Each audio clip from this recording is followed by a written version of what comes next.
Hi!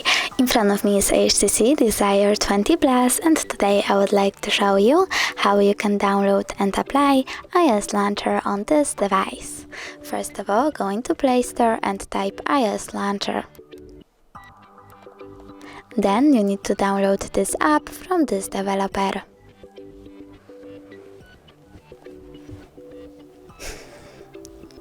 Now open it. Tap Allow,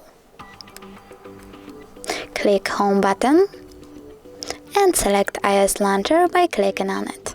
After that, you need to tap on Always and click Got it. As you can see, Apple layout was applied successfully on my device. Thanks so much for watching. If you enjoyed this video, don't forget to leave a like, comment and subscribe. Bye!